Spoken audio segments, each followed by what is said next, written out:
Não vejo a luzinha vermelhinha, mas acho que já está, Mas né? está gravando, sim. Bom, então, boa tarde e boa noite, né, a todos. É com bastante alegria que eu vou conduzir, junto com a Isis Baldini, essa reunião. E eu queria começar agradecendo o convite, né, a presença de todos aqui, de toda essa estrutura, né, possível, que a gente imagina. A gente sabe o quanto é complicado de fazer esse tipo de evento. E a participação dos convidados, né? Para mim é uma grande responsabilidade estar, vamos dizer assim, encabeçando essa mesa pela representatividade que isso significa. Nós somos 7 associações, mas eu aqui não estou representando só as associações, mas eu me sinto também responsável em representar os associados das associações. Então, é muita gente. Eu acredito que esses tempos complicados trouxeram coisas bastante negativas, mas a facilidade desse encontro virtual e dessa alteração de distância e tempo, muito provavelmente, vai alterar muito essa nossa organização social. Então, para começar, eu vou mais ou menos combinar com vocês como que as associações organizaram essa reunião. Essa reunião vão ter 4 momentos. Nós vamos começar com a apresentação da Associação Profissional de Conservação e Restauração de Portugal, que vai ter 15 minutos de fala. Depois nós teremos mais os outros 15 minutos da Associação para a Preservação do Patrimônio das Américas, e depois 20 minutos para associações brasileiras. Após esses 50 minutos, então, nós vamos abrir para as questões, para poder, então, fazer esse diálogo entre todos que estão presentes. Eu chamo a atenção para que se foque, a ideia dessa reunião é que se foque em assuntos pautados sobre as associações. A gente tem uma outra reunião no Seminário Temático 4, no dia 19 pela manhã, onde a gente vai discutir mais a questão da formação e da regulamentação. Então, embora o trabalho de regulamentação seja fundamental e é um processo que a gente vem fazendo nas associações, eu acho que a gente deve aproveitar esse momento aqui para dessecar ao máximo as questões e desafios, né, de como se mantém uma associação, o que é importante, a importância dos associados e como organizar esse nosso sistema profissional, vamos dizer assim, paralelo à academia. Então, eu, com muito prazer, vou começar apresentando o vice-presidente da Associação Profissional de Conservação e Restauro de Portugal, que é Luís Pereira. Ele vem sendo vice-presidente desde 2016, e é assim, eu posso dizer que é com uma imensa alegria que eu vou apresentar uma associação portuguesa, e aí por uma questão particular, porque a minha formação na área da conservação foi em Portugal. Então, eu vivi 6 anos por lá, e aí a gente tem aquela sensação de estar na casa da avó, né? Então, é como se a gente estivesse em família. Então, agora eu vou dar a palavra para o Luís Pereira. O Luís Pereira é licenciado em Conservação e Restauro pelo Instituto Politécnico de Tomar. Ele é mestre em Museologia pela Universidade Lusófona de Humanidades e Tecnologias de Lisboa e doutor em Documentação e Informação na Universidade Alcalá de Henares, na Espanha. Né? Desde 2005, ele desenvolve a atividade profissional com a reflexão científica nas áreas da conservação preventiva, conservação e restauro e divulgação do patrimônio cultural. Ele também é sócio fundador da cooperativa Água de Cal, ele atua como administrador e responsável pelas intervenções em documentações gráficas e pela área de gestão de coleções. Então, por favor, Luís, com a palavra, pode começar. Ok, então, boa tarde para aí, aqui é boa noite, sim. Enfim, eu acho que começamos pelo que está em pior condições, porque exatamente por ser boa noite já estou um bocado cansado. E por isso queria-vos dizer, se porventura o discurso ficar pouco claro, a apresentação for pouco fluida, tem muito a ver com isso, já com o adiantado da hora. Eu queria pedir, se fosse possível, Mariana, para compartilhar a tela, porque eu fiz uma pequena apresentação.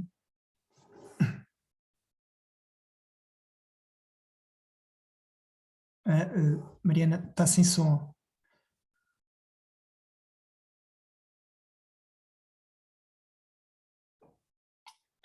Ouvimos, Mariana. Ok, sim. Mariana, não te ouvimos. Abre o microfone. Perdão. Você tem ali, Luiz, o share screen embaixo do ecrã, bem embaixo? Compartilhar tela. Isso, Sim. por favor, eu acho que consegue por ali. Ok, já estão a ver? Ok, pronto. Conseguem ver a tela, a minha? Sim, sim, okay. só clica para ampliar a tela toda. Ela não está em módulo apresentação. Ok.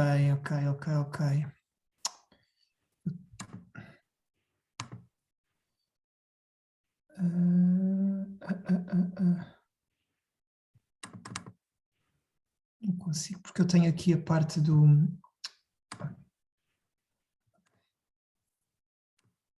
Ali, okay, ok, então, na prática aquilo que eu vos trago aqui é um breve enquadramento daquilo que é a Associação Profissional de Conservadores Restauradores e pronto, e como nós não vamos participar no vosso encontro sobre a regulamentação, decidi também fazer aqui um pouco o enquadramento daquilo que é o lugar do conservador restaurador na legislação portuguesa e partindo daí quais são os desafios que atualmente a associação enfrenta e que tem definido no âmbito da defesa da profissão. Então, só um breve enquadramento sobre a Associação Profissional de Conservadores Restauradores. Nós nascemos em 1995, com a aprovação dos primeiros estatutos, que foram baseados no documento do ICOM, de 84, e nas diretrizes da ECO. Ao nascermos e ao estarmos vinculados a estes documentos, em especial às diretrizes da ECO, quer dizer que passamos a subscrever aquilo que são as orientações para a profissão e aquilo que é o Código de Deontologia definido pela Confederação Europeia de Associações de Conservação e Restauro. Em 2001 passamos a integrar a Confederação Europeia e subscrever os princípios da Confederação significa, para além do Código de Ética e Deontologia, definir um profissional que é um profissional com uma formação de 5 anos, especificamente na área da conservação e restauro, que na altura era de licenciatura, depois com o processo de Bolonha passou a ser 3 de licenciatura e 2 de mestrado.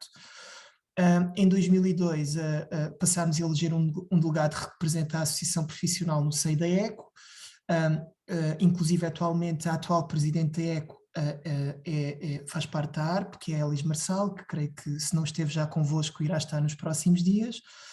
Em 2005 criámos a publicação científica Conservar Património, que é uma revista que consideramos de referência na área da conservação e restauro e que vai muito já para além só do universo da língua portuguesa.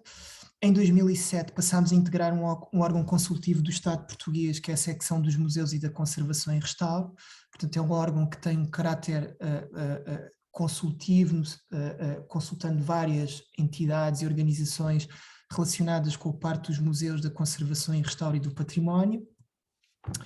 E basicamente estes são assim os principais pontos relacionados com a caracterização da associação em termos de história. Os objetivos da associação passam, inevitavelmente, sendo uma associação profissional, pela promoção do Estatuto Profissional do Conservador Restaurador, mas também pela proteção e salvaguarda do património cultural. Passa também pela promoção do Código de Ética e Deontologia da Profissão, que subscrevemos aquele que é o da Confederação Europeia, e aquilo que é a nossa batalha pelo reconhecimento legal do Estatuto Profissional do Conservador Restaurador. Temos também como objetivos a realização de ações de esclarecimento e formativa junto à sociedade civil, no sentido de procurar transmitir às pessoas aquilo que é a nossa atividade, aquilo que é a profissão.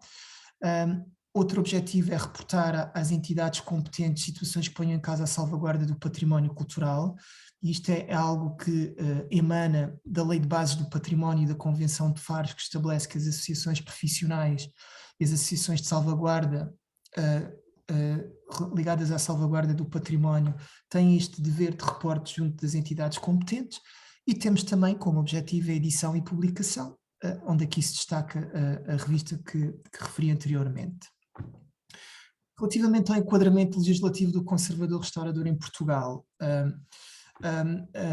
eu foco-me aqui essencialmente na legislação e, portanto, este é o nosso propósito, porque como pretendemos o reconhecimento legal da profissão, é aqui que está o nosso foco. O primeiro documento em que surge, em que se faz o reconhecimento legal do conservador restaurador é um decreto-lei que surge na década de 80 do século passado e em que reconhece o conservador restaurador a par de outras profissões, como seja o historiador, o arqueólogo, o etnógrafo, o historiador de arte. Este decreto-lei reconhece que a profissão até ali estava mal definida e que, por os profissionais trabalharem sobre testemunhos originais da criação artística e da vida cotidiana, era importante regulamentá-la. E, portanto, o que este documento faz é estabelecer aquilo que é as primeiras formações na área da conservação e restauro que eram asseguradas pelo Estado português e formam-se aqui, surge aqui a primeira leva de profissionais da conservação e restauro em Portugal. Passados 21 anos, surge um outro documento, que é o Decreto-Lei número 55/2001, que estabelece o regime das carreiras de pessoal que exerce a sua atividade no domínio da museologia e da conservação e restauro. E o que é que este documento vem fazer? Para além de definir uma carreira específica na área da conservação e restauro, coisa que não acontecia, define também, ao contrário do decreto de 80, aquilo que são as habilitações, portanto, aquilo que é a formação que o conservador-restaurador deve ter para exercer a atividade. E estabelece que devia ser, na altura, a licenciatura na área da conservação e restauro, portanto, 5 anos de formação. O diploma seguinte, onde de alguma forma se consolida esta visão da necessidade de termos profissionais com competências para intervir no património, é a Lei de Bases do Património de 2001, que revê e que é uma atualização de uma lei de base que já existe e que datava da década de 80, e em que se dizia, aqui no âmbito dos bens móveis, para projetos, obras e intervenções, que eles deviam ser elaborados e subscritos por técnicos de qualificação legalmente reconhecida. Portanto, sendo uma lei de bases, define orientações gerais, mas tornava claro que estas intervenções, coisas que não aconteciam na lei de bases de 80, tinham que ser feitas, portanto, neste caso, os projetos, as obras e as intervenções, por técnicos de qualificação legalmente reconhecida. E estabelece o mesmo no âmbito dos bens móveis, para os projetos de intervenção, que os técnicos têm que ter uma qualificação legalmente reconhecida para intervir nos bens móveis e aqui em património classificado. Em 2004 temos uma outra lei, que é a Lei Quadro dos Museus, esta aqui orientada exclusivamente para os museus, e à semelhança do que acontece com a Lei de Base do Património, o que é dito, ou seja, não há uma definição daquilo que é as habilitações e a competência do profissional, mas é dito que as intervenções de conservação e restauro só podem ser realizadas por técnicos de qualificação também legalmente reconhecida. E eu acho que nestes casos, quer na Lei de Base do Património, quer na Lei Quadro dos Museus, para além de haver uma necessidade de regulamentação, sendo que eram indicações, na prática balizava de uma forma geral estes contextos, parece-me também que o legislador aqui também pode não ter sentido muita necessidade de detalhar as questões das qualificações e das habilitações, porque precisamente havia o diploma de 2001 que, ao definir aquilo que eram as habilitações para entrar na carreira de conservador-restaurador no setor do Estado, portanto, isso aplicava-se a tudo o que fosse âmbito da conservação e restauro.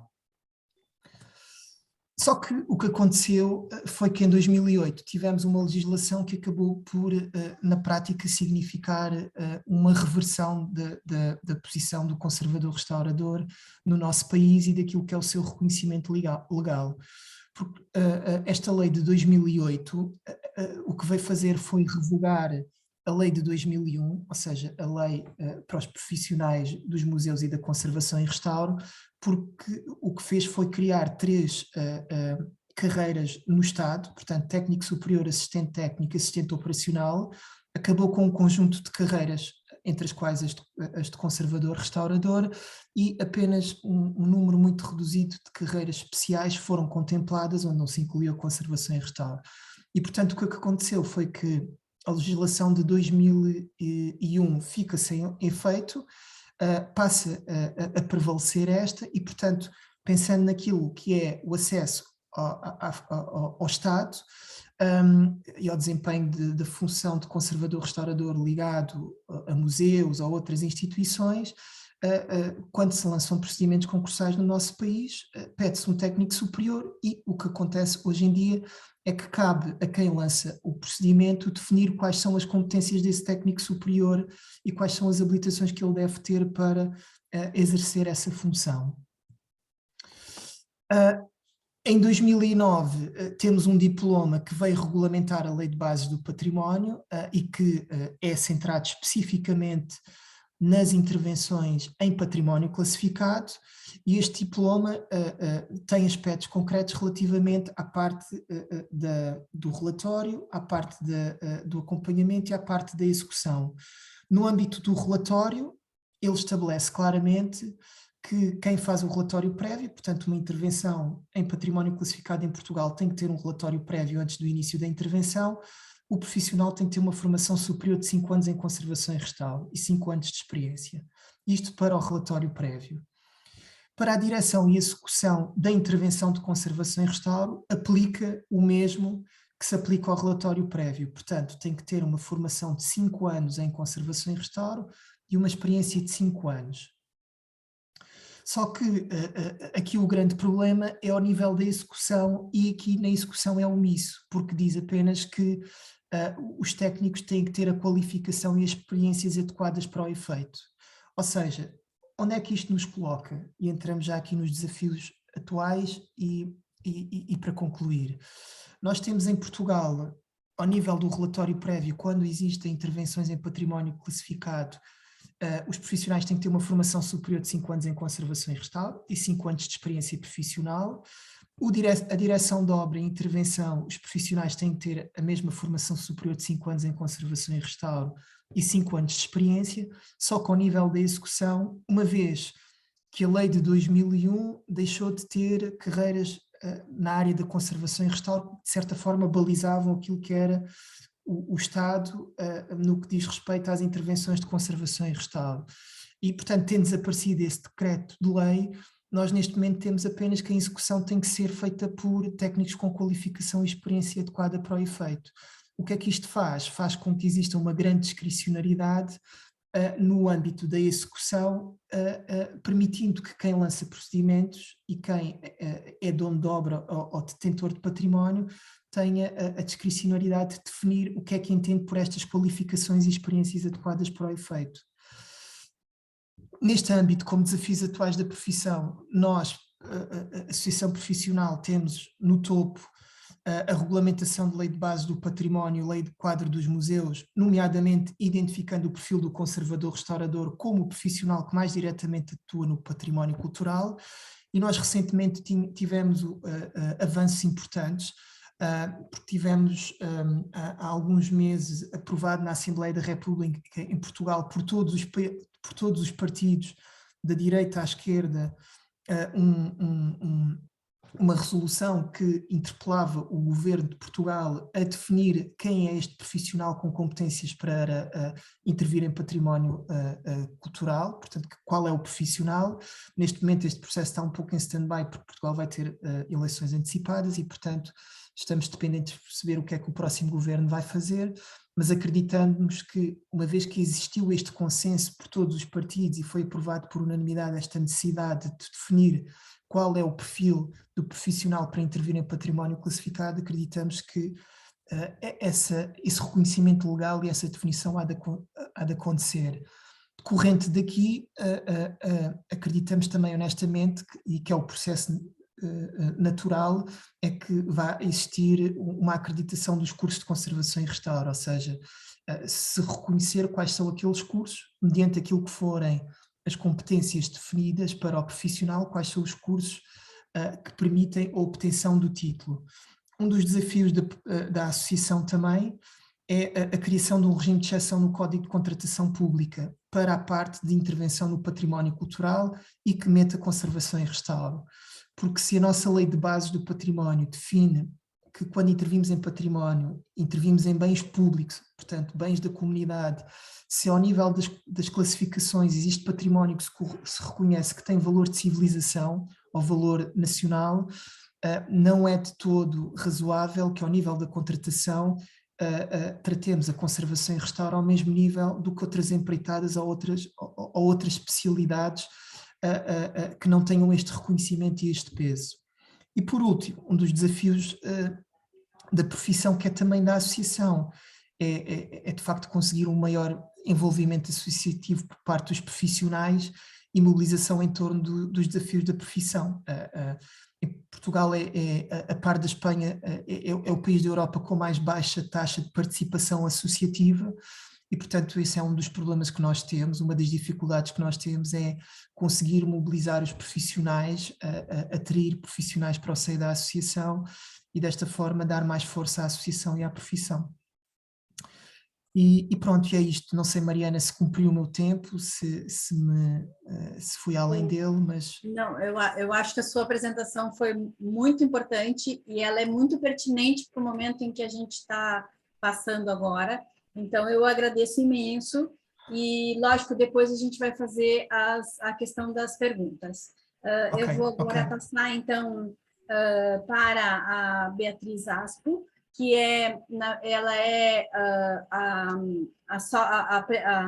diretora executiva da Associação para a Preservação do Patrimônio das Américas, e também pessoalmente, eu tenho muita alegria também de poder apresentar apoio, porque, como testemunho pessoal, eu já fui bolsista de apoio mais de uma vez, e tive a oportunidade de usufruir, como profissional liberal, o quanto é importante a gente ter a possibilidade desses subsídios e dessa possibilidade de estudar também um pouco fora, e, enfim, poder participar de alguns eventos internacionais. Então, eu agora vou apresentar a Beatriz Aspo. Ela é gestora de coleções da Biblioteca do Congresso dos Estados Unidos, sendo representante oficial de concorrências públicas. Ela é docente da Universidade de Maryland, responsável pelo curso de mestrado em preservação de bibliotecas e arquivos. Ela é doutora em museologia na Universidade Lusófona de Humanidades e Tecnológicas em Portugal, com uma bolsa da cátedra da Unesco. Ela é conservadora e restauradora sênior de livros e obras sobre papel, com diversas especializações. Ela ministra palestras e faz assessoria de projetos nacionais e internacionais, e é membro de organizações também internacionais que atuam na área da preservação do patrimônio.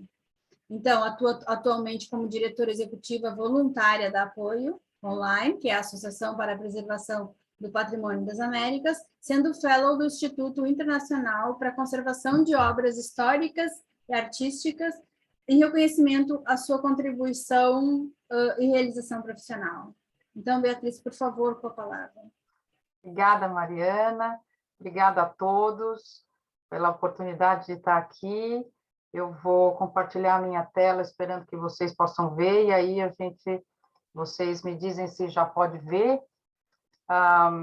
Eu estou muito feliz, né, com esse convite, muito honrada, na verdade, e é a primeira vez que eu participo do encontro luso-brasileiro, e especialmente nessa mesa que fala sobre associações e redes, que é um tema muito querido para mim.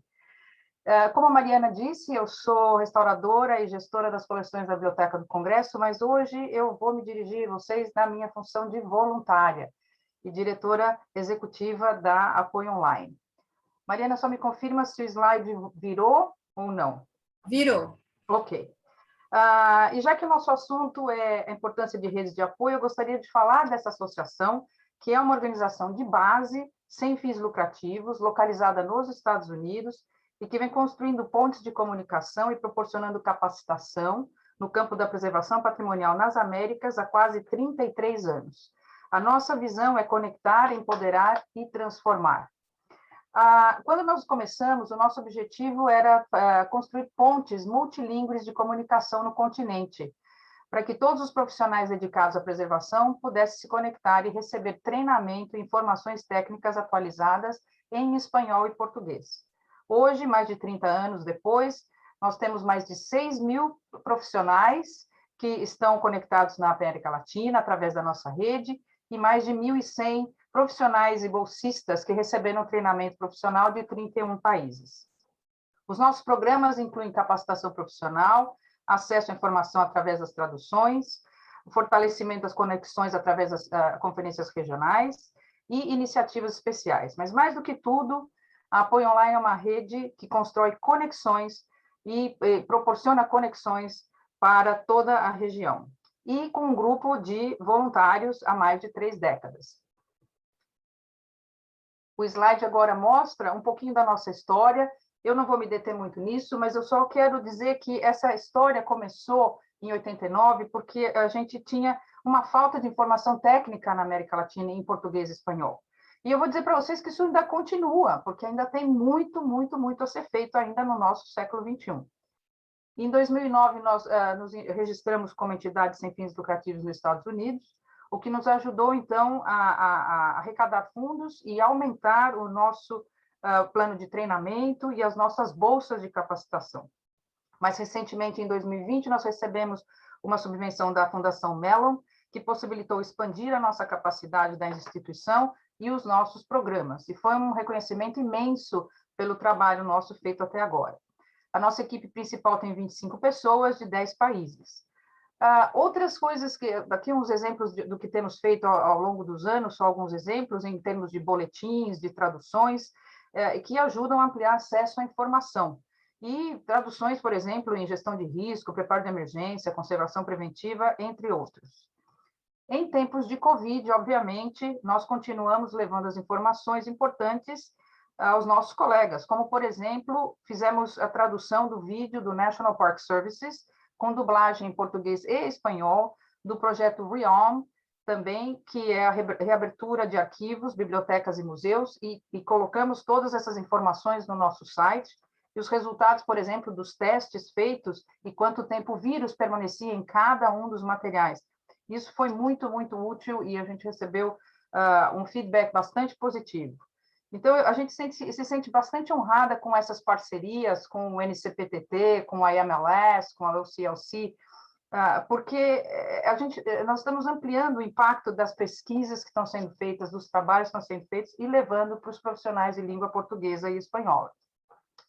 Mais recentemente, nós terminamos a tradução e publicamos a nova versão do quadro para preservação de coleções patrimoniais do CCI, do Canadian Conservation Institute, e é um pôster que, pela primeira vez, tem tradução em espanhol. A Apoio já havia feito a tradução da versão anterior, a versão em português.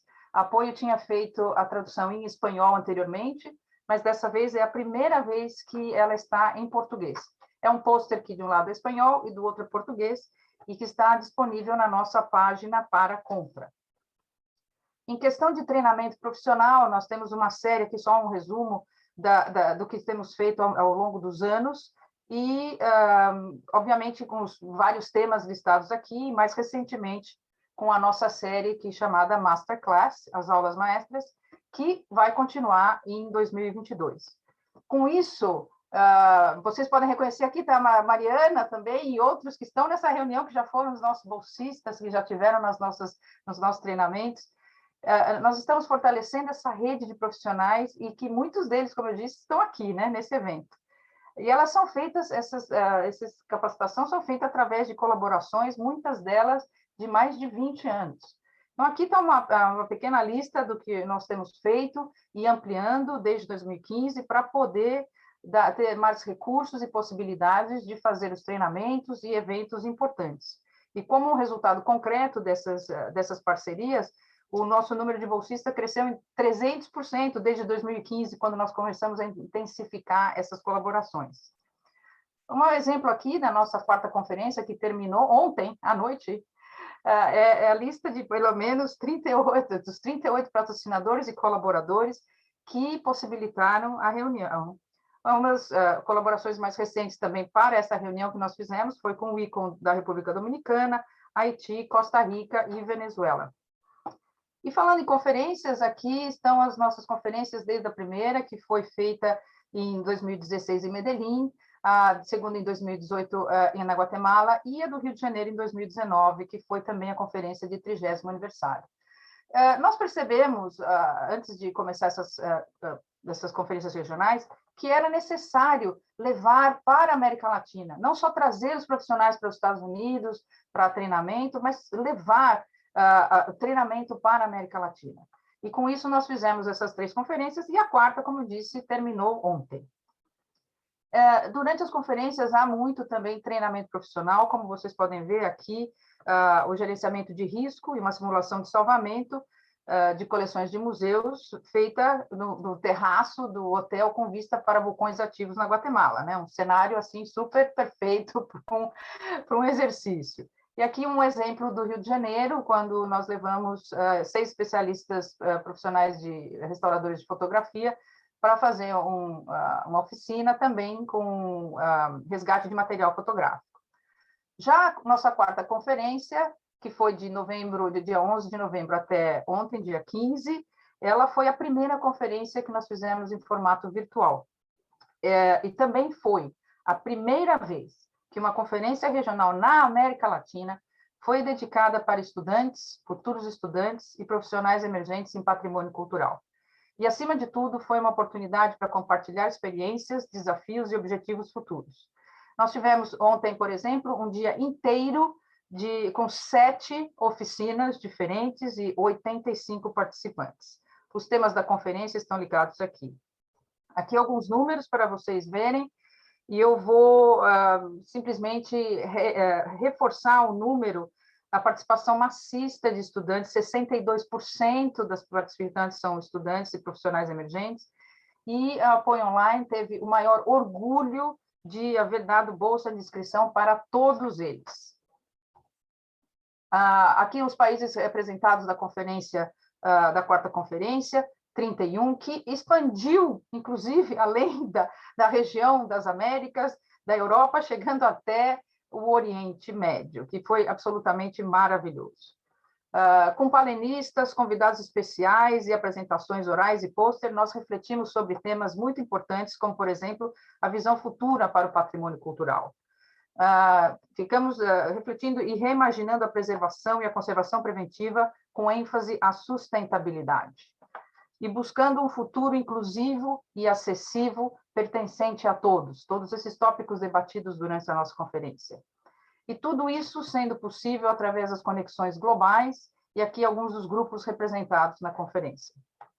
E como nós não podemos fazer a foto de todo mundo, aqui estão algumas imagens que representam os nossos participantes, aos quais nós agradecemos por terem compartilhado suas experiências e pensamentos durante todos esses dias.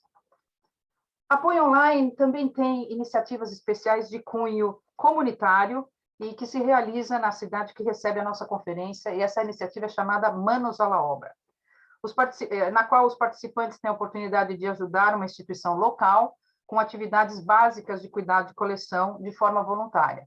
Em 2018, nós trabalhamos no Arquivo Histórico Municipal da cidade de Antígua, 2019 no Arquivo Público do Estado do Rio de Janeiro, e dessa vez, na quarta conferência, foi a primeira vez que nós fizemos isso de forma virtual na Biblioteca Ateneu Amantes de la Luz. Foi, assim, uma experiência absolutamente espetacular e uma experiência nova para todos nós. Nós trabalhamos com os técnicos da biblioteca, de um lado, e também em colaboração com a ACRA, que é a Assembleia de Conservadores e Restauradores da Argentina, com temas de limpeza mecânica, acondicionamento, preparo para a digitalização e planos de emergência. Então, lá aqui nós, nas câmeras de vários países, 50 pessoas participaram dessa atividade, e eles ficaram muito felizes, porque foi a primeira vez que os técnicos recebiam treinamento em conservação preventiva. Outras atividades especiais que nós temos ao longo dos anos também proporcionar ajuda quando existem problemas e catástrofes instituições latino-americanas, caribenhas. Então, nós ajudamos com campanhas de doação de material, como, por exemplo, em 2019, levando material para o Museu Nacional. Uma coisa importante que eu gostaria de mencionar é que a Apoio Online tem, desde 2019, um programa de bolsas de capacitação, em nome de Toby Rafael e José Urraca. Esses dois programas são responsáveis pela participação de estudantes em todas as nossas conferências a partir de 2019, Rio de Janeiro, e essa da quarta conferência. E isso nos deixa muito orgulhosos, porque a Apoio Online está contribuindo para a formação da nova geração de profissionais, que são os nossos futuros colegas.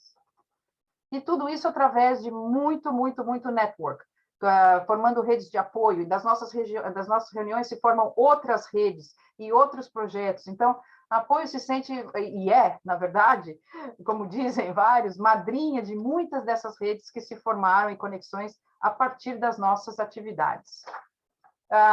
Um exemplo sobre a capacitação profissional e também o reconhecimento da profissão foi uma das colaborações que fizemos aí em 2020 com a ACRA, que gerou 3 conversatórios para discutir o reconhecimento da profissão de conservador e restaurador na região ibero-americana.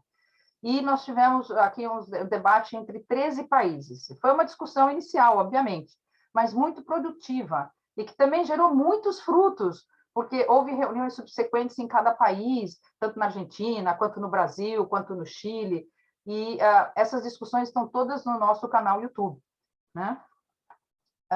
E também, para quem não conhece Apoio, aqui são os nossos grupos de trabalho. O nosso trabalho é sempre com voluntários, e nós sempre, de braços abertos, aceitamos ajuda, com voluntários que queiram trabalhar em projetos, publicações, organização de eventos, TI, outras coisas, né? E aqui um pouquinho para vocês as nossas próximas atividades, já no próximo ano.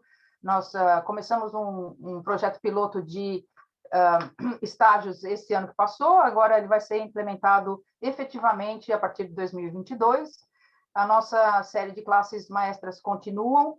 Apoio está fazendo um rebranding, então nós vamos ter uma nova página web, um logo que vai ser redesenhado para nós, né? Estamos fazendo um rebranding da associação em geral, né? O nosso Digital Newsletter, vamos fazer mais partnerships, inclusive com várias associações representadas aqui nessa reunião, e continuar as nossas traduções, né? Como eu disse, vocês podem conectar conosco, é uma organização sem fins lucrativos que realmente sobrevive da generosidade das doações de todos. E, para terminar, eu gostaria de dizer para vocês que eu penso, pessoalmente, que a preservação sustentável na nossa região tem muitos desafios, principalmente no que se refere à capacitação profissional e também na regulamentação da profissão. Mas eu acredito que existem oportunidades reais de colaboração, não só para preservar a nossa história, mas para manter essas conexões vivas. Portanto, há muito mais do que fazer, a missão da Apoio Online continua relevante. Eu penso que todos nós somos patrimônio, de maneira que todos nós temos que estar envolvidos nessas atividades. E convido a todos para participarem da Apoio Online. E como estamos no centenário, né, do Paulo Freire, que é uma inspiração na formação da educação, eu não poderia deixar de trazer alguns pensamentos dele e dizer que transformar as pessoas através da educação é espetacular. Então, eu acrescento que nós transformamos as pessoas através da educação e das conexões, que é o tema deste evento aqui. E, em nome do Apoio, realmente eu agradeço muito esse convite e estou muito honrada de estar aqui com todos vocês. Muito obrigada. Muito obrigada, Beatriz. Muito boa a sua apresentação. Eu vou agora dar continuidade e vou apresentar, então, agora seria o tempo restante para as associações brasileiras. Nós combinamos de condensar todas as associações em um vídeo que eu vou apresentar agora, e depois, logo a seguir, eu apresento, então, a Isis Baldini, e vai dar continuidade à apresentação das associações brasileiras. Deixa eu dividir aqui a tela. Opa.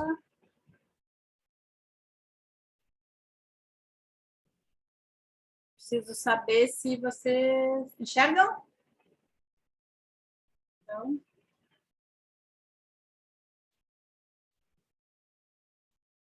teria que andar o vídeo.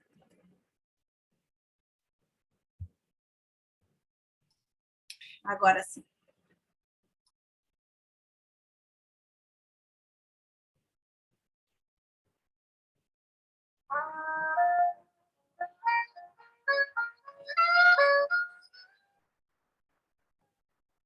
O Brasil conta com 7 associações de conservadores restauradores nacionais e regionais.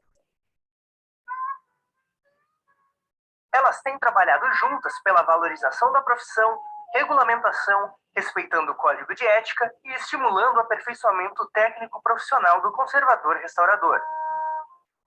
São elas: a ABER, Associação Brasileira de Encadernação e Restauro. É uma associação nacional sem fins lucrativos fundada em 1988 por um grupo de conservadores restauradores impulsionados pela encadernadora Teresa Brandão Teixeira e pela restauradora Gita Mindlin, que foram presidentes da associação até 2005. A ABER foi criada com o objetivo de contribuir para a promoção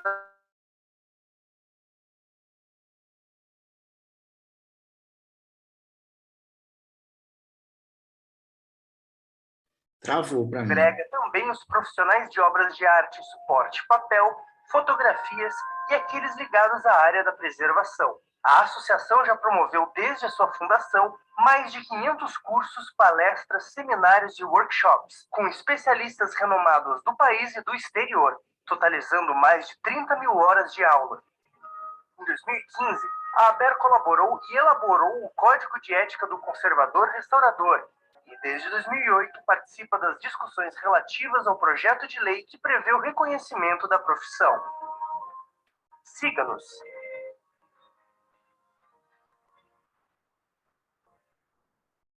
A Associação Catarinense de Conservadores e Restauradores de Bens Culturais, a ACCR, fundada em 8 de setembro de 1987, é a mais antiga associação estadual do gênero no país. Reúne os profissionais da área da conservação e restauração de bens culturais móveis e móveis integrados, e os da ciência da conservação. Entre seus principais objetivos, destaca-se a defesa do patrimônio cultural, a regulamentação da profissão, o fortalecimento e a expansão da classe, o aprimoramento técnico dos associados através de seminários, palestras e oficinas, e a colaboração com instituições culturais. Realizou o ciclo de debates ACCR 2020 e, neste ano, o 8º Seminário de Conservação e Restauração da ACCR. Formação, atuação e regulamentação. Os desafios do conservador restaurador. E as lives celebrando o Dia Estadual do Conservador Restaurador de Santa Catarina, em 3 de junho. E os 34 anos da ACCR. Saiba mais no site www.accr.org.br.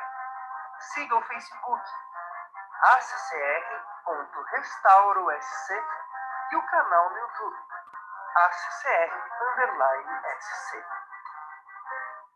A Acor RS foi fundada em 2003 por um grupo de conservadores e restauradores descontentes com intervenções realizadas na região.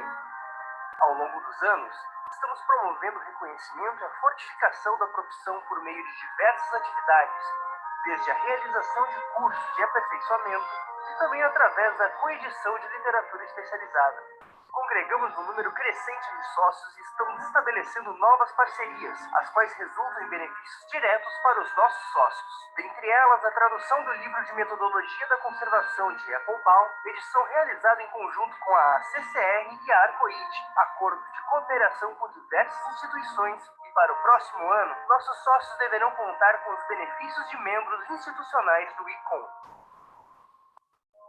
O sucesso das associações está nas ações de suas diretorias.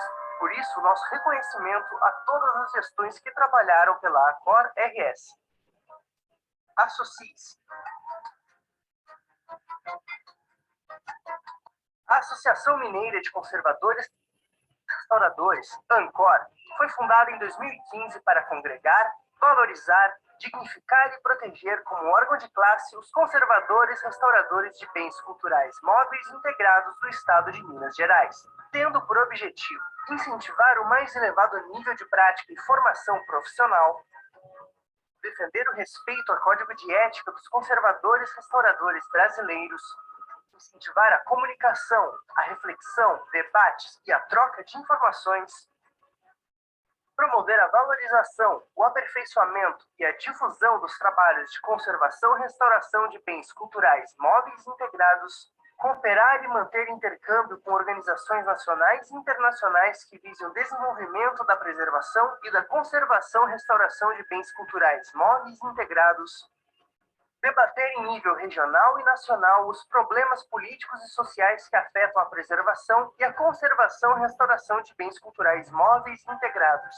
Juntamente com as outras associações brasileiras de conservadores e restauradores, estamos trabalhando ativamente pela regulamentação e respeito à profissão. Seja mais um nessa estrada. Juntos somos mais fortes. Associe-se.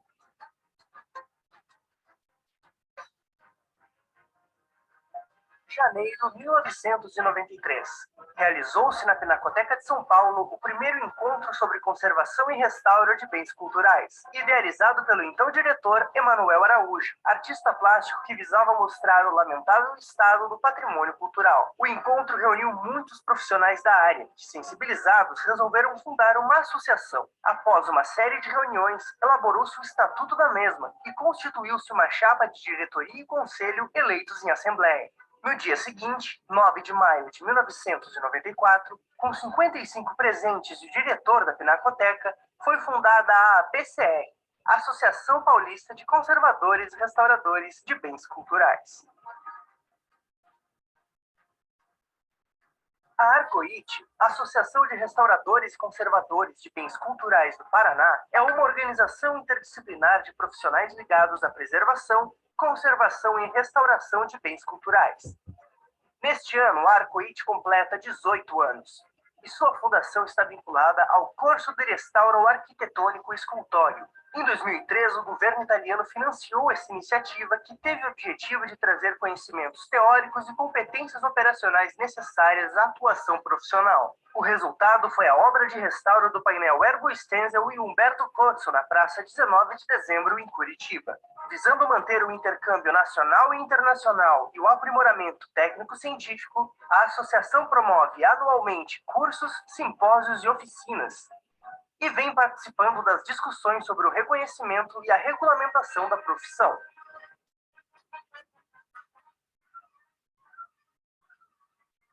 Unidas em favor do rigor das atuações de conservadores e restauradores, de uma política de gestão do patrimônio eficaz e séria, e em prol da devida regulamentação, as associações dos profissionais acreditam que o nosso fortalecimento como classe está na sinergia e na participação de todos. Associem-se. Obrigado.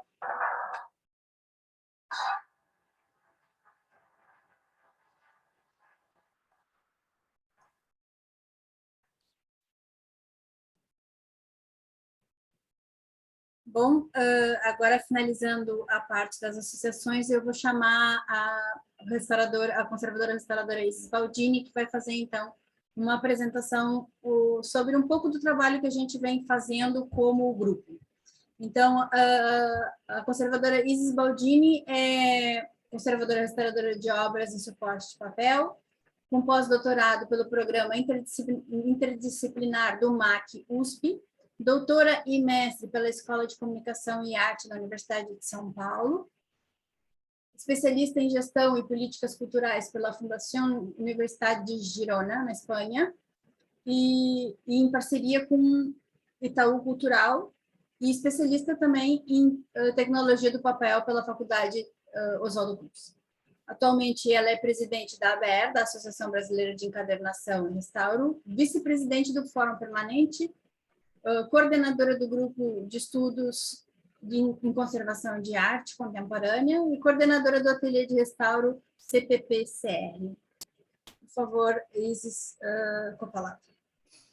Obrigada, Mariana.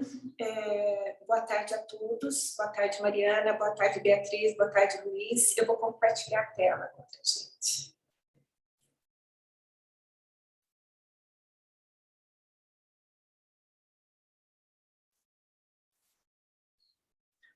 Compartilhou, Mariana? Sim. O Brasil, como viram, possui 7 associações de conservadores restauradores, sendo 2 nacionais, a Abracor e a ABER, e 5 estaduais, que representam os profissionais do estado de Minas Gerais, Paraná, Porto Alegre, Santa Catarina e São Paulo. Em julho de 2020, as associações, preocupadas com o fato da profissão não ser regulamentada e estarem cientes da realização de algumas lives e cursos online de conservação e restauro bastante questionáveis, se reuniram para buscar soluções conjuntas que pudessem proteger... Desculpa, gente. Que pudessem proteger... Ai, meu Deus.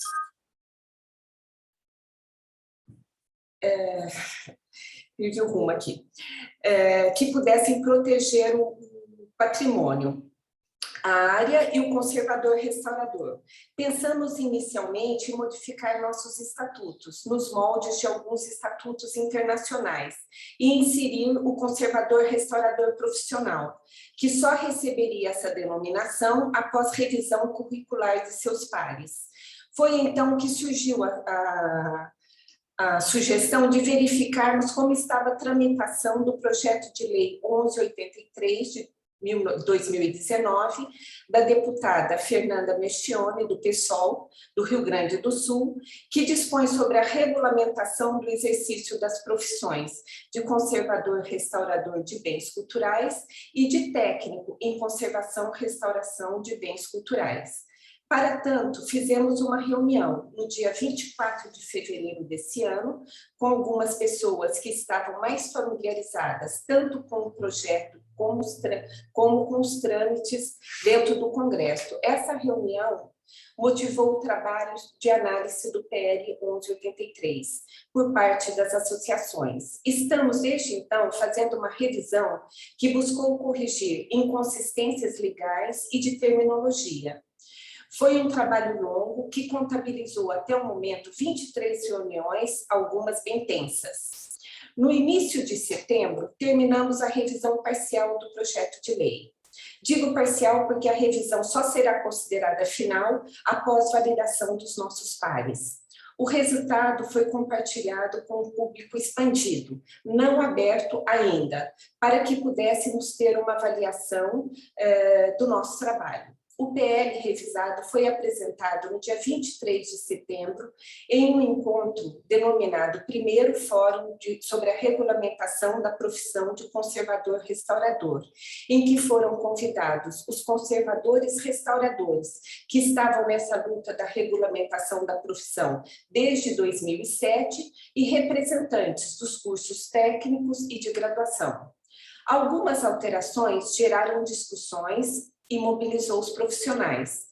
Isso foi extremamente positivo, pois mostrou que o assunto é importante, que a área não está passiva e que temos muito aliados para levá-lo em frente. Recebemos várias sugestões de mudanças, algumas já incorporamos e outras esperamos análise jurídica. Vou fazer aqui uma apresentação rápida do projeto de lei e da primeira alteração feita por nós e da segunda alteração que fizemos, tendo como base as sugestões recebidas após o fórum. O artigo 1º foi o que sofreu modificação mais significativa.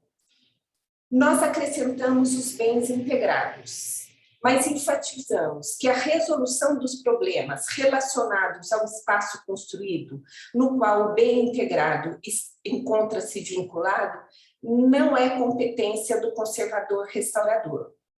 No artigo 2º, que especifica quem poderá exercer a profissão de conservador restaurador de bens culturais, cortamos o parágrafo 3, que determina que a profissão podem ser exercidas por diplomados em cursos de mestrado e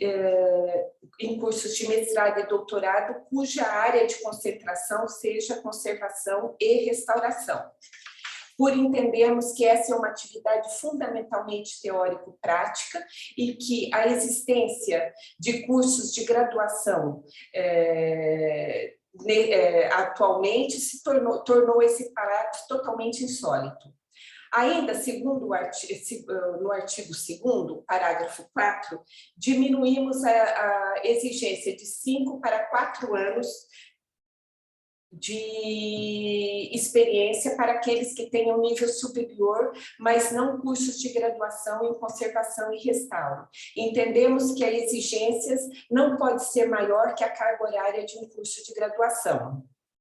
No artigo 3º, que especifica quem poderá exercer a profissão de técnico em conservação e restauração de bens culturais, diminuímos também de 5 para 4 anos de experiência e cortamos o parágrafo único por compreendermos que eles podem regularizar a situação no mesmo tempo que os conservadores restauradores. No artigo 4, apenas inserimos uma sugestão recebida. Aliás, as sugestões recebidas após o encontro dia 23 de setembro estão sempre em azul nos slides. No artigo 5º, que especifica as atribuições do conservador-restaurador de bens culturais, além de algumas inserções pontuais, anexamos o parágrafo 12, por entendermos que a conservação preventiva e a gestão de riscos são atribuições do conservador-restaurador. No artigo 6º, que especifica as atribuições do técnico em conservação e restauração de bens culturais, inserimos no parágrafo o verbo auxiliar antes das atribuições. Retiramos o parágrafo 5 por compreendermos que as informações contidas eram óbvias demais e não deveriam ser colocadas em um projeto de lei. Após as sugestões recebidas pelos técnicos, decidimos mudar o artigo 6º, mantendo apenas as modificações inseridas no artigo 4, por considerarmos que são mais abrangentes e atualizadas. O artigo 7º é muito longo e por isso vai ser apresentado em 2 slides. Como podem ver, foram feitas alterações nos textos dos parágrafos, buscando não apenas adequados à terminologia atual, mas também ao Código de Ética Brasileiro de Conservação e Restauração. As partes em azul, como já mencionei, são sugestões que foram feitas e acatadas pela comissão. Não foram feitas modificações significativas nos artigos 8º e 9º. No artigo 10º, cortamos a necessidade de registro em órgão federal e colocamos perante a autoridade trabalhista. Não trabalhamos ainda na justificação do PL, porque acreditamos que fazer isso em um grupo maior dará mais força ao projeto.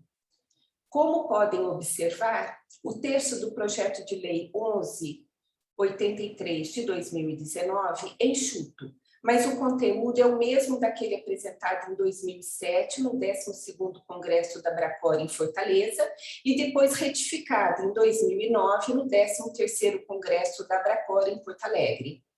O mesmo projeto que uniu em 2012 o PL 3053 de 2008 do deputado Carlos Abicalil, que tramitava na Câmara, com o projeto de lei 4042 do senador Edson Lobão, que tramitava no Senado. O mesmo que foi aprovado pelo Congresso em 2013 e vetado na íntegra no mesmo ano pela então presidente Dilma Rousseff. Nossos próximos passos serão terminar a revisão. Pretendemos fazer isso em conjunto com um grupo maior, com mais representatividade da área, fazer a justificação e, finalmente, apresentar a deputada, que pode acatá-las ou não. Queremos agradecer a todos os que lutaram lá no início e abriram caminho para essa nossa discussão de hoje. Devemos aprender com os nossos erros e diminuir as arestas que impossibilitaram o projeto de ser aprovado em 2013. Queremos principalmente agradecer à deputada Fernanda Meschiona, que trouxe esse importante tema de volta às discussões. Não consideramos nosso trabalho finalizado, mas em construção expandida. Contamos com a colaboração de todos. Muito obrigada.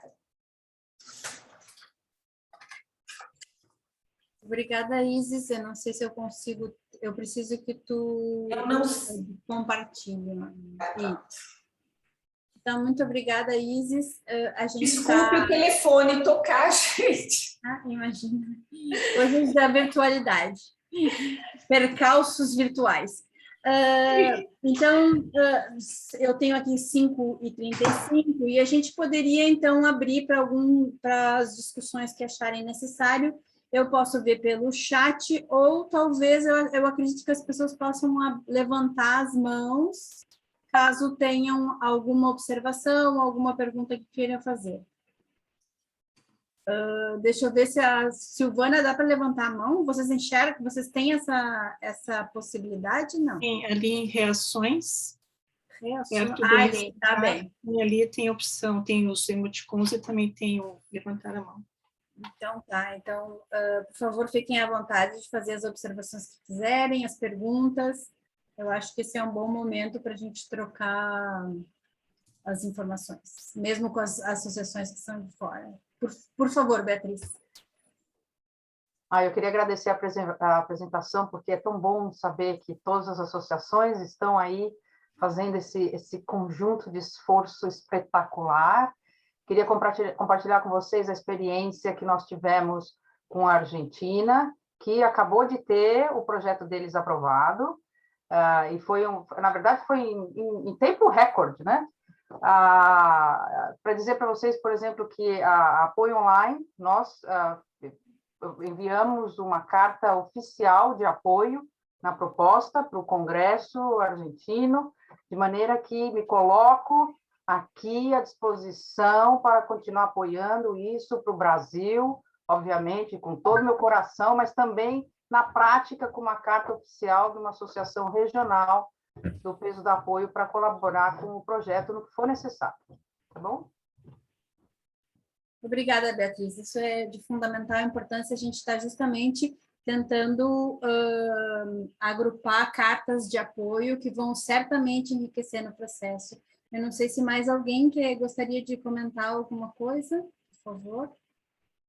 E a Ciara, pode falar, por favor, com a palavra.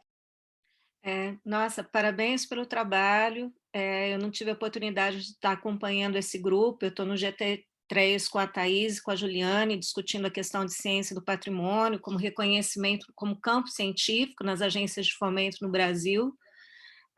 Mas uma das coisas que eu queria lembrar é que a gente tem experiências com resultados muito bons no Brasil, como o reconhecimento da profissão de museologia, e que isso aconteceu nos anos 80, e esse movimento internacional foi fundamental para dar esse suporte. Eu acredito veementemente que a Apoio e o ICOM Brasil poderiam estar atuando de forma conjunta para que o ICOM Internacional tivesse essa rede colaborativa de grande apoio institucional.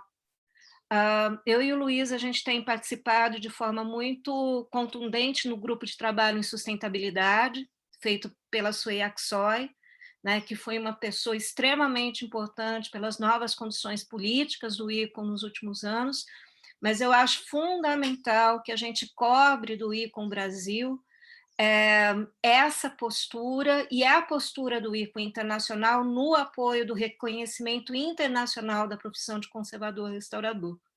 Então, eu acho que isso é extremamente importante.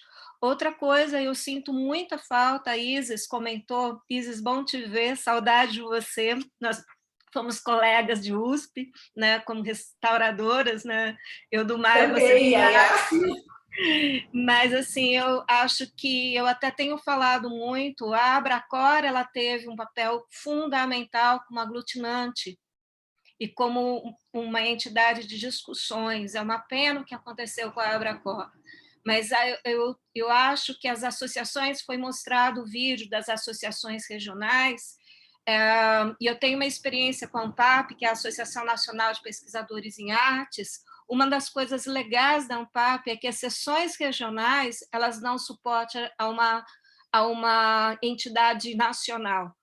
Então, quem sabe as associações regionais poderiam ativar um projeto junto à Abracor. Eu acho que a Abracor, ela não é uma instituição que pode morrer.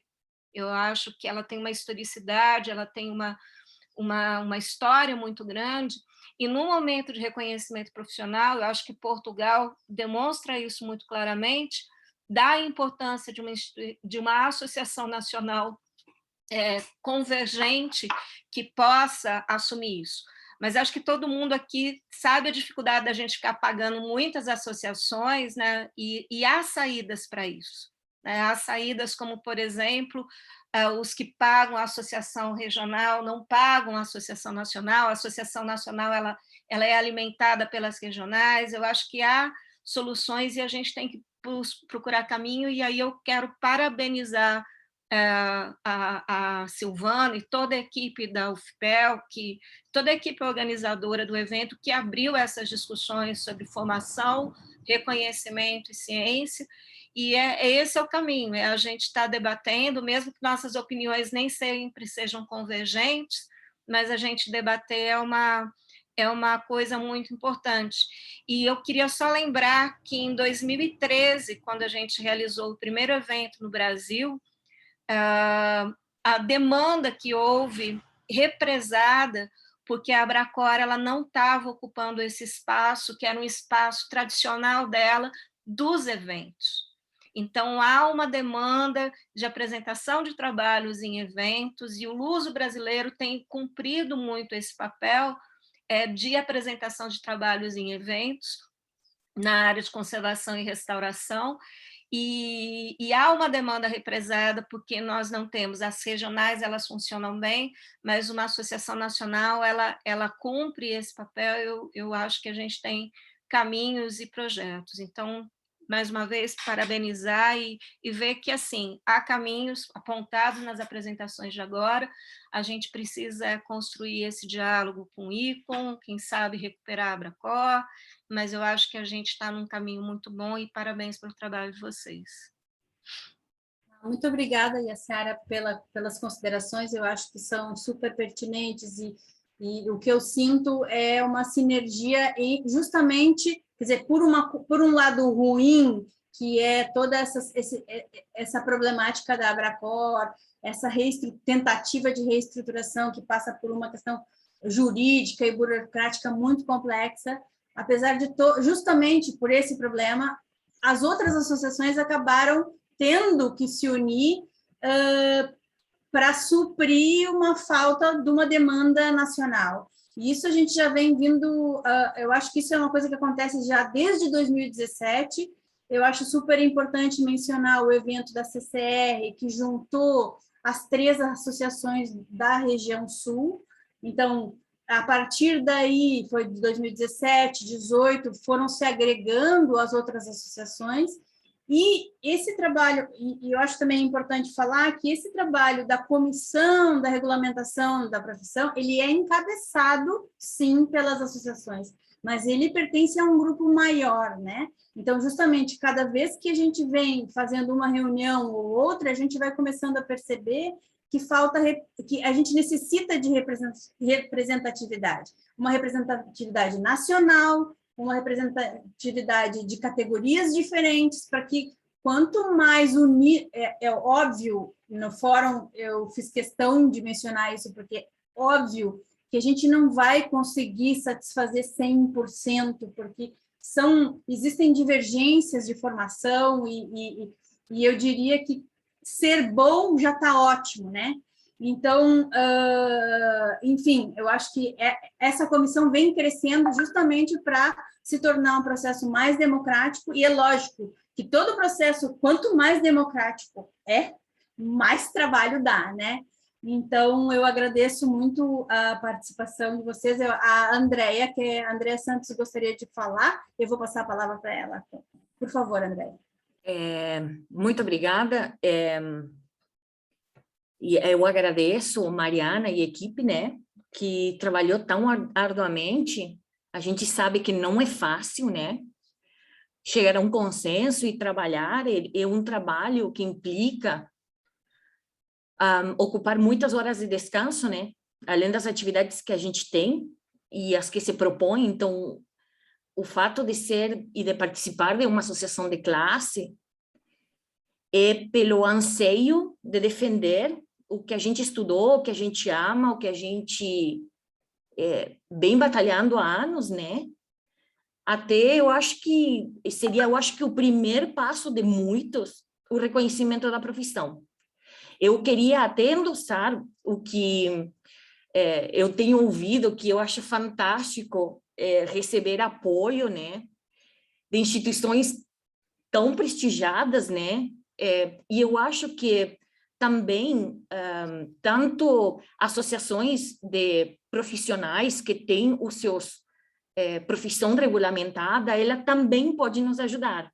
Por exemplo, ultimamente, faz pouco tempo, foi regulamentada a profissão de historiador. Por exemplo, podemos pedir apoio ao AMPU, os arquivistas que têm a profissão regulamentada desde 78, tem um fórum onde congregam aproximadamente 12 associações. Então, nós podemos pedir apoio a diferentes órgãos ou entidades, já que arquivista também trabalha com conservação preventiva, né? Ou pelo menos estuda, e tem uma base mínima, pelo menos, de conhecimento. E a gente sabe em que área o arquivista atua, o bibliotecário atua, o museólogo atua e o conservador restaurador também. Mas eu acho que isso não desmerece o fato de outras profissões e outras entidades também nos apoiarem, para mostrar um pouco mais de força. Eu acho que é a união que faz a força. Então, como em várias outras situações, outros tipos de profissionais endossaram também aquela necessidade e se apoiou ao reconhecimento de outras profissões, eu acredito que nós podemos conseguir mais apoio diversificado aqui também dentro do Brasil, e quem sabe também tentar algum tipo de apoio de instituições também internacionais, além das que foram citadas hoje. Eu só queria parabenizar pelo excelente evento, tá? E pelo esse grupo maravilhoso, que eu sei que não é fácil, mas estamos na luta. Muito obrigada. Muito obrigada, Andréa, pelas suas considerações. Eu não sei se mais alguém teria algum comentário que queira fazer. A gente tem... Por favor, Suzane, fica com a palavra. Tá. Deixa eu baixar aqui a minha mão, só um instante. Desculpa, eu cometi um grande erro de não apresentar as pessoas, né? Mas, enfim, Suzane, eu já te peço que quando tu falares, já se apresenta, porque me escapou isso. Boa tarde a todos, eu sou a Suzane Albers Araújo, sou presidente da Associação Catarinense de Conservadores e Restauradores de Bens Culturais, a CCR. É uma grande honra estar aqui com vocês, sobretudo por várias das pessoas que estão aqui e que já participaram, inclusive, de alguns eventos que a CCR promoveu, inclusive agora, né, durante essa pandemia. Então, agradeço a Beatriz, ao Luiz, a Yaciara, ao professor Luiz, ao Luiz Pereira, ao professor Aloysio. Tem outras pessoas aqui, mas agora eu vou estar falando bobagem, esquecendo de alguém. Mas, enfim, o que eu gostaria de falar para vocês e que eu acho que é fundamental na verdade, dizer que o mais importante de tudo é a gente estar junto, na verdade, a gente criar conexões. Essa questão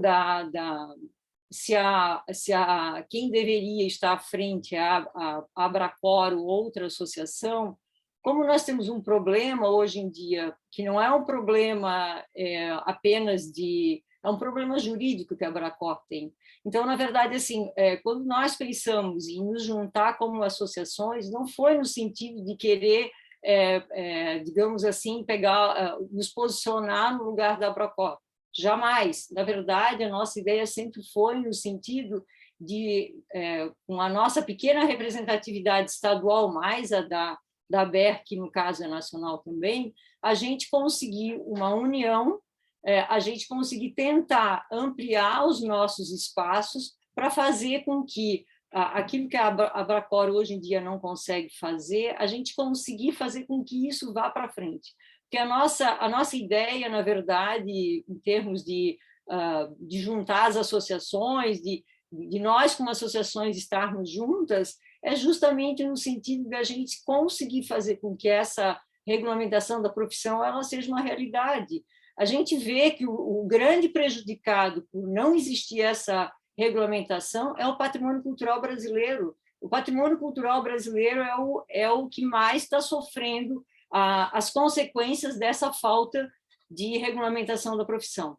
Então, jamais as associações vão querer ser elas as autoras de qualquer coisa, jamais. Na verdade, o que nós queremos é estar junto com todos os conservadores e restauradores no sentido de fazer com que a questão da regulamentação seja uma realidade aqui no Brasil. E poder contar com o apoio do apoio online é fundamental, com o apoio do ICOM Brasil é fundamental também. Então, assim, quem puder estar junto, as próprias universidades são fundamentais nesse processo. As universidades vão fazer com que aquilo que a gente está conversando se reverbere junto aos profissionais, aos estudantes, que, na verdade, serão os futuros profissionais. Então, na verdade, nós precisamos que todo mundo esteja junto. Ninguém é dono da verdade, ninguém quer ser o pai ou a mãe da criança, longe disso. Existe um trabalho trilhado desde muito tempo, muitas cabeças pensando, muitas pessoas envolvidas, muito trabalho feito até então. A ideia não é jamais de a gente se achar o dono de qualquer coisa, muito pelo contrário. Nós, com o nosso pequeno esforço, a gente poder, junto com todo mundo, segurar as mãos e ir em frente, porque uma aprovação de um projeto de lei em um Congresso Nacional não é apenas algumas associações representando, a categoria toda estar junta.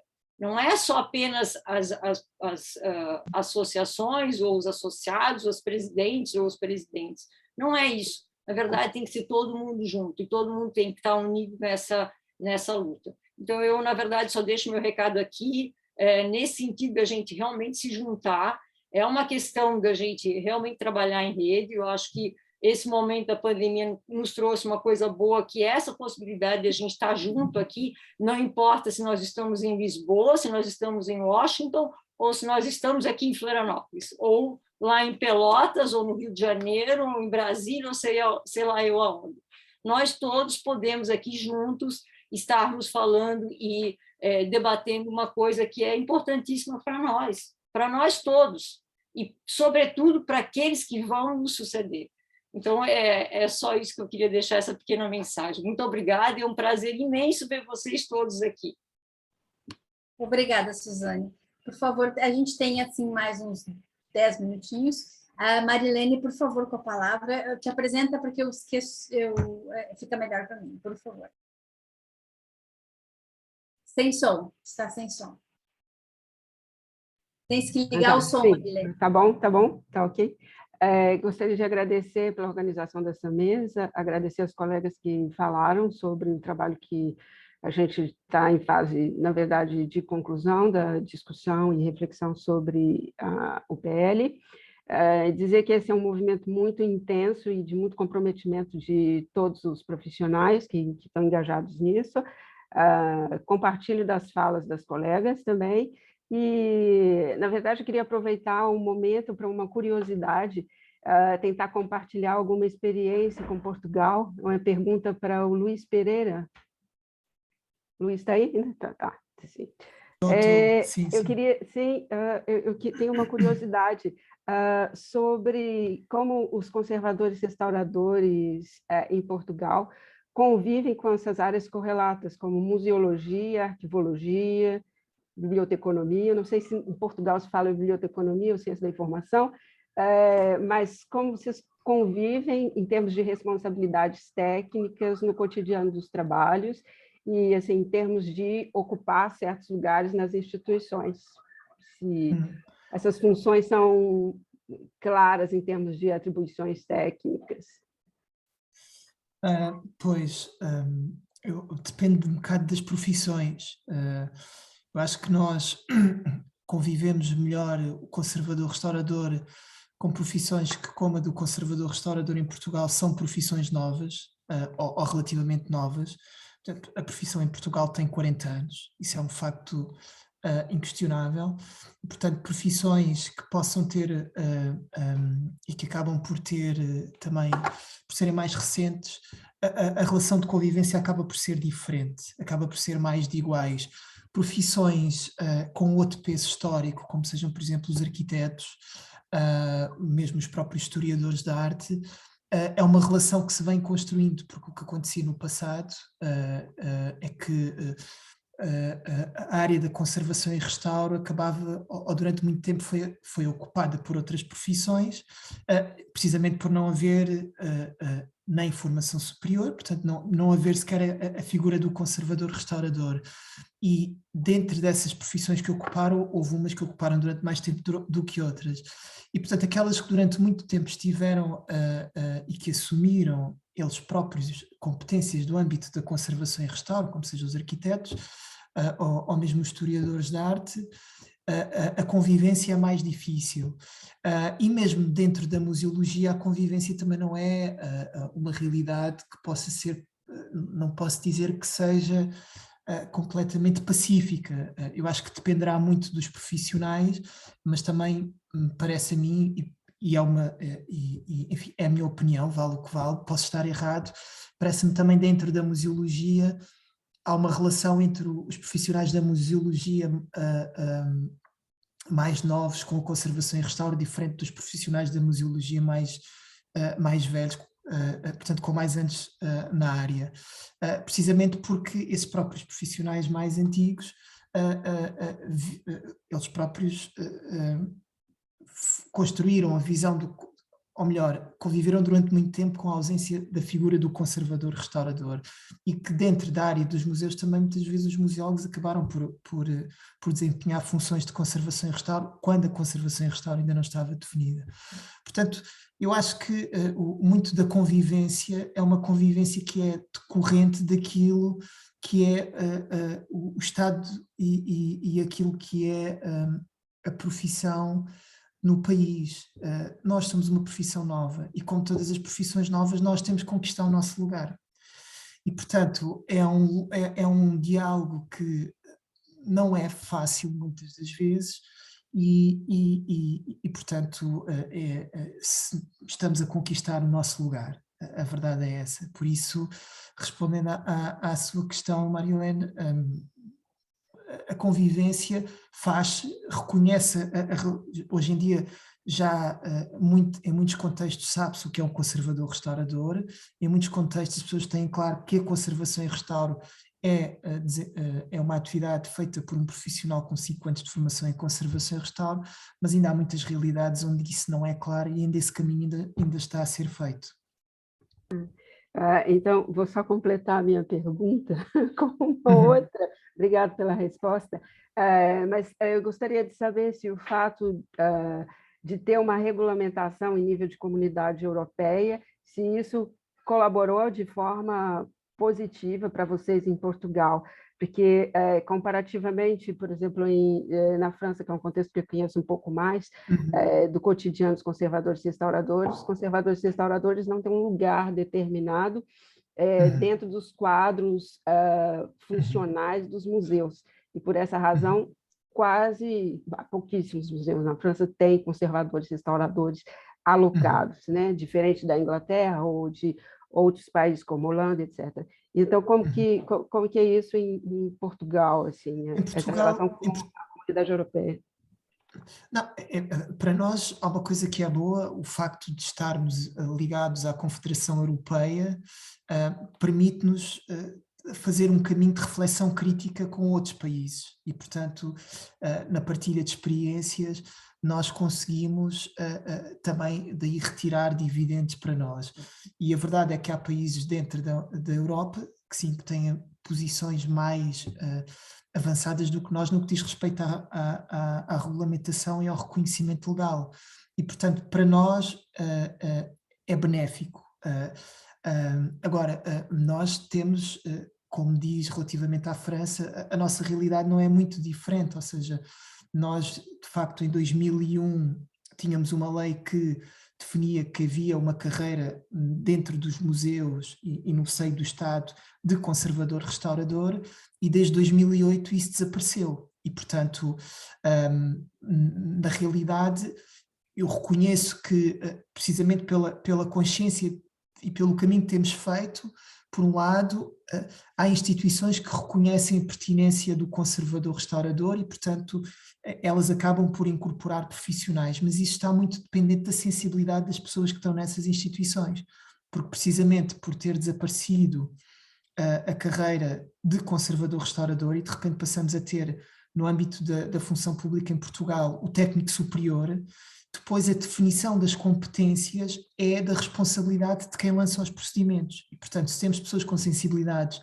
para perceber que é importante a existência de um conservador-restaurador, de facto lança-se um procedimento e esse conservador-restaurador existe, mas se não temos, não existe. E, portanto, a realidade neste momento em Portugal acaba por ser também muito essa, ou seja, não há muitos profissionais dentro dos museus.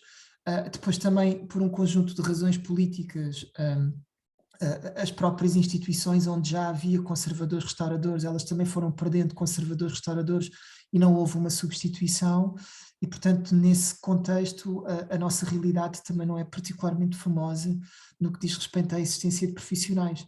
Tanto que aquilo que são os dados que nós temos dizem-nos que cerca de 80% dos conservadores-restauradores que existem em Portugal desenvolvem a sua atividade profissional no setor privado, ou seja, ligado a empresas enquanto freelancers. E, portanto, a realidade não é muito diferente. Da Europa, gozamos disso, gozamos daquilo que é a experiência dos outros, sendo que também não há muitos países com regulamentação. Mas isso depois podem, quando tiverem com a Elis Marçal, ela está mais por dentro disso, mas eu tenho ideia que, para além de Itália, há muito poucos países que têm o reconhecimento legal de profissão. E, portanto, é um caminho que também nós aqui deste lado, à semelhança de vocês aí desse lado, estamos a fazer no sentido do reconhecimento legal ou da regulamentação da profissão. É interessante a sua fala, porque faz a gente pensar um pouco na atuação do ICOM-CC. Eu acompanho os encontros do ICOM-CC e sou membro do ICOM-CC, mas essas questões não são discutidas dentro do ICOM-CC, como se fosse natural e óbvio o lugar do conservador-restaurador. Eu acho que isso não parece tão claro. Talvez em alguns países, sim, mas eu acho que, de uma maneira geral, a gente pode considerar que existe uma certa situação de precariedade no exercício da profissão e também de precariedade em termos do local que a gente ocupa e do lugar regulamentado, né, nas instituições. Sim. Eu acho que não me parece ser alguma coisa que seja tão clara mundo afora. Sim, e só deixar uma nota e relativamente ao ICOM-CC, e nós vemos aquilo que é a visão que o ICOM-CC tem do conservador-restaurador dentro do museu, consultando um documento que existe, que acho que é de 2008, que se chama Referencial das Profissões Museais, e que na realidade é um documento produzido pelo ICOM, que procurou resumir todos os profissionais que fazem parte do universo dos museus. E o conservador-restaurador, nessa realidade de 2008, é alguém ainda visto muito numa lógica do executante.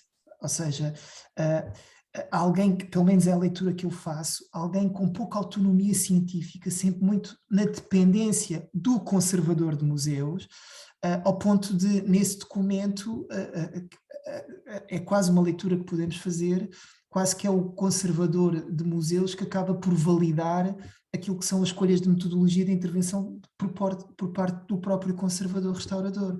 E, portanto, esse é o documento de 2008 que revela uma visão, e a verdade é que esse documento ainda existe como sendo o documento vigente, não houve nenhuma revisão.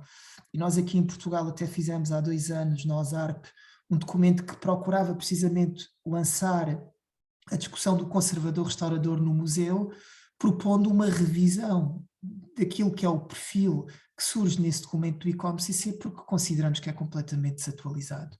E, inclusive, contactámos o ICOM Portugal e temos esperança que deste diálogo, de facto, se consiga, em Portugal, produzir uma alteração a esse documento, mas que não seja de normativos a aplicar em Portugal, que que seja já, que reflita aquilo que é o entendimento do conservador-restaurador, que vai para além do mero executante, porque a visão dos museus, por parte dos museus e do ICOM em 2008, que, pronto, uma vez que não existem documentos que tenham revisto aquele, em 2008 essa era a visão do conservador-restaurador, e eu acho que em muitos profissionais dos museus o conservador-restaurador ainda é um executante. Tá bem, obrigada. Obrigada pelas considerações. A gente está bem em cima do laço, nós temos 2 mãos levantadas, então, a princípio, vamos atender as duas mãos levantadas, e aí nós já encaminhamos. Eu sou meio fissurada por horário, então nós vamos dar um encaminhamento para a doutora Regina e para o Luiz Souza, e depois a gente trata de fazer um encerramento, ok? Então, doutora Regina, por favor, desculpa, eu não vi quem levantou primeiro, mas vamos primeiro às damas. Por favor, doutora Regina, a palavra.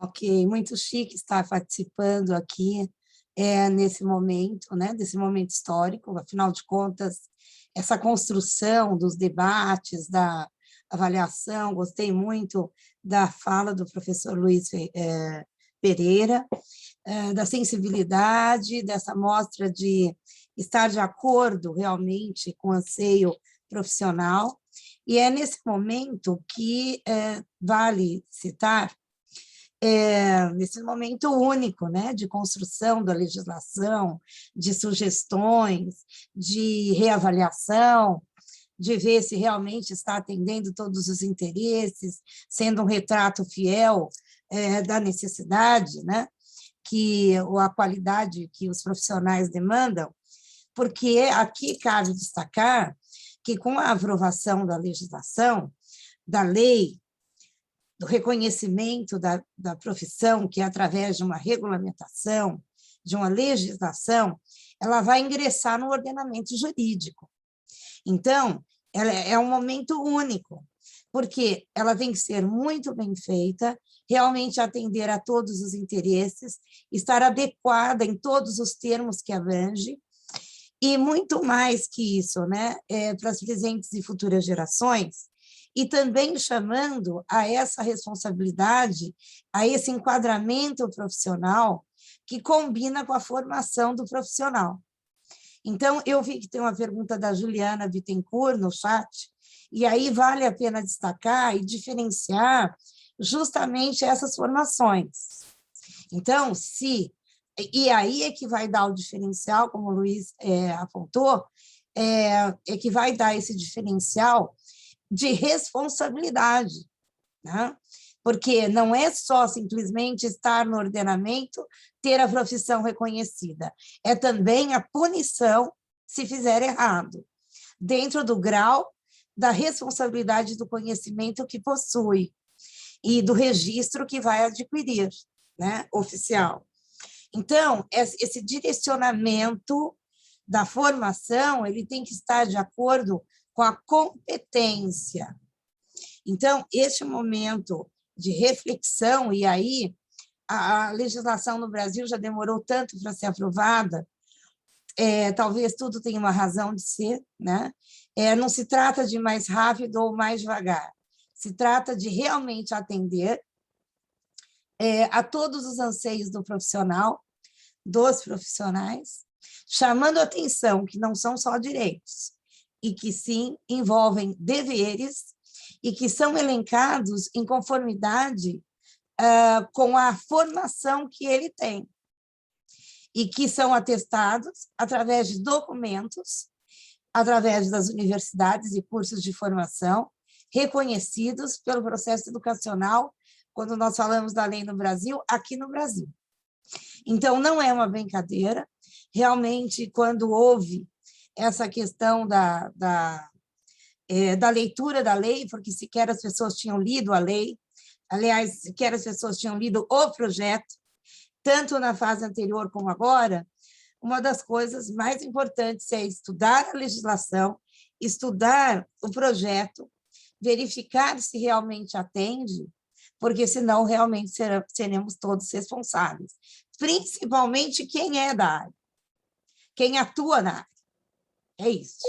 Então, é um momento único. O Luiz realmente colocou essa sensibilização, a questão da Argentina, que teve o seu projeto aprovado, salve, salve, é uma vitória, mas eu sempre chamo a atenção que não é difícil aprovar uma legislação. Todavia, aprovar com correção, atendendo para que essa lei não tenha que sofrer alterações posteriores, porque não está satisfazendo a realidade que se tem no país, no Estado, e isso demanda tempo, demanda novas discussões. Então, aqui é uma chamativa, nesse momento, através do Congresso, de que todas as pessoas têm a responsabilidade, todos os profissionais, têm a responsabilidade de verificar, ler o projeto, ver as alterações sugeridas e ver se realmente atende às necessidades de todos. E, claro, já respondendo a Juliana, há, sim, diferença em relação à capacidade, à formação e o campo de atuação, o nível, né? Até onde a pessoa pode ir de acordo com a sua formação profissional. Porque, como eu disse, a partir do momento que entra, isso também antes, mas quando entra no ordenamento jurídico, não são só direitos, são obrigações, deveres e punições, né? De uma forma muito mais estruturada, muito mais organizada, face à realidade que nós temos agora.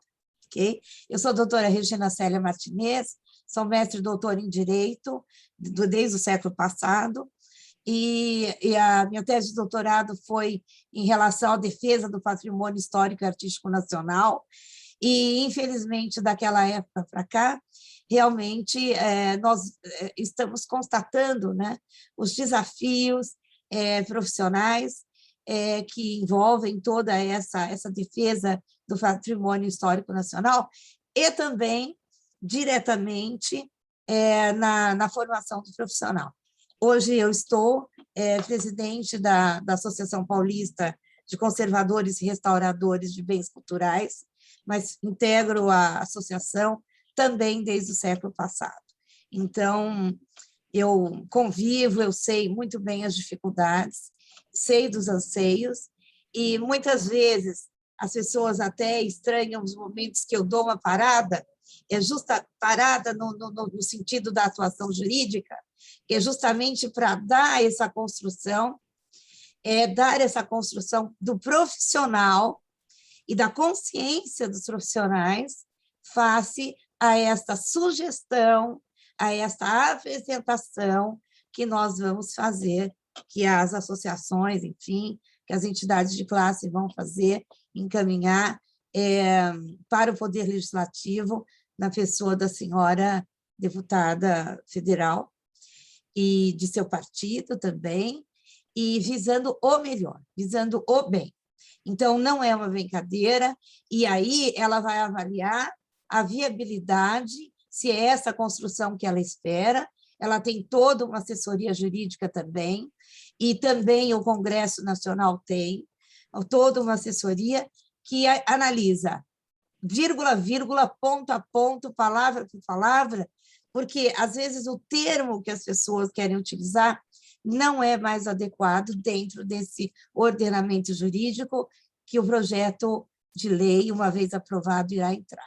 Então, é o que me cumpre esclarecer nesse momento, na qualidade de profissional da área do direito e na qualidade de presidente da Associação Paulista de Conservadores e Restauradores de Bens Culturais aqui de São Paulo, né, que cumpre aí a Associação Paulista, e dizendo que desde já estou à disposição e agradecendo a oportunidade. Muito obrigada, Luiz. Muito obrigada, Luiz, e a todos. Agora, por favor, eu vou passar a palavra para o professor Luiz Souza. Ele tinha levantado a mão.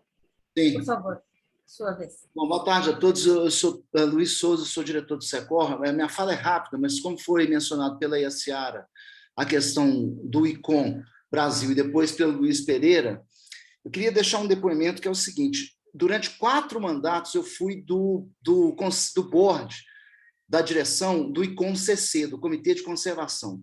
O Comitê de Conservação do ICOM é um dentre os 32 comitês internacionais. Só que o Comitê de Conservação, por tradição, ele sempre fez os encontros trienais fora das Assembleias Gerais do ICOM.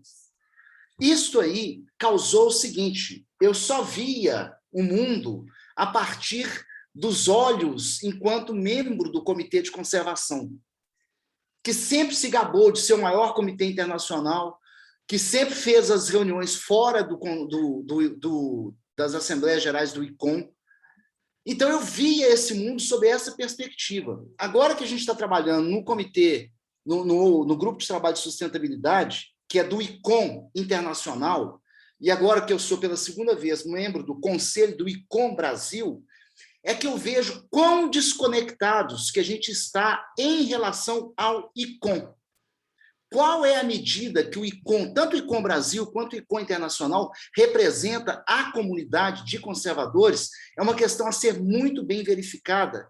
E aí, esse papel das associações é fundamental. Nós não temos acesso, isso já foi pedido várias vezes, inclusive eu, como membro do Conselho, vou fazer esse pedido novamente na reunião do dia 22, nós não sabemos quem são os membros dos diferentes comitês internacionais, ou seja, quais as filiações dos membros do ICOM Brasil aos comitês internacionais. Nós não sabemos quantos membros o Comitê de Conservação tem no Brasil. Por quê? Porque o ICOM Brasil tem essa informação, mas a gente não tem acesso a ela. É muito importante, então, que nessa próxima, não sei se é amanhã ou no dia seguinte, vai ter uma das reuniões na qual a presidente do ICOM Brasil será representada. As associações são a ponte para fazer essa demanda, porque esse fato de que durante 4 mandatos eu via o mundo pelos olhos do ICOM-CC, por exemplo, esse documento que o Luiz Pereira mencionou, talvez seja um documento emitido pelo ICOM Internacional e não pelo ICOM-CC. Está entendendo? As diferenças. É só isso aí que eu queria ressaltar, porque enquanto a gente ficar olhando para o ICOM, enquanto do Comitê de Conservação, nós não temos condições de sermos representados efetivamente pelo ICOM, seja o ICOM Brasil ou o ICOM Internacional. Nós temos um amplo caminho aí a ser perseguido. Então, esse é o momento, é um dos momentos que a gente tem, e eu queria deixar esse testemunho. Obrigado. Eu agradeço muito as colocações, acho que foram todas muito pertinentes. Pelo horário, já são 6h17, eu acho que a gente pode já dar encaminhamento para o fechamento. Eu gostaria de, primeiramente, agradecer a energia e a disposição dos palestrantes. Eu não sei que horas são em Portugal, mas deve já estar bem tarde. Mas eu deixo aqui a comunicação que eu acho que, de alguma maneira, os enlaces estão feitos, né? Eu acho que esse evento, eu parabenizo a organização, eu parabenizo a ideia dessa aproximação entre uma comunidade profissional que é representada pelas associações e a comunidade acadêmica. Eu acho que esse diálogo ele é fundamental, ele é necessário para que não haja essa... para que haja justamente uma sinergia em prol da profissão. Então, eu agradeço muito a presença de todos, de todos que estão presentes ouvindo, que participaram. Eu acho que eu termino essa reunião muito contente, muito satisfeita, porque eu acho que a palestra do Gael diz uma coisa muito interessante. Todo mundo deve ter ficado muito emocionado. Não precisa, às vezes, a gente não precisa se deter em grandes fatos, né?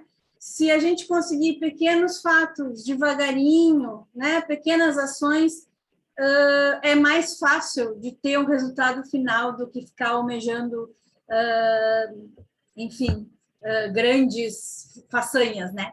Então, eu agradeço mais uma vez, e eu não sei se a Silvana quer dar algum recado com relação à organização do evento. Muito obrigada a todas e todos. Nós continuamos amanhã, né? Seguimos, né, com acesso, amanhã cedo continuamos com a programação, e eu só quero agradecer a Mariana pela condução e para todos os participantes das associações que vieram. Feliz porque tivemos uma reunião com mais de 60 pessoas, então acho que teve um público grande que atendeu, que está curioso e que está buscando conversar, e que bom que nós conseguimos estabelecer esse espaço de diálogos. Precisamos continuar com isso. Deixa eu só completar uma coisa, todas as associações têm o seu site e tem um local de contato. Então, se por acaso algum aluno, qualquer pessoa tem alguma dúvida, apoio também de Portugal, por favor, façam um contato, porque as associações elas só vão existir se tiver demanda, né? Senão elas não têm por que a gente desprender uma energia, né? Que é uma energia, é um trabalho voluntário, se a gente não sentir a necessidade dos associados. Obrigada.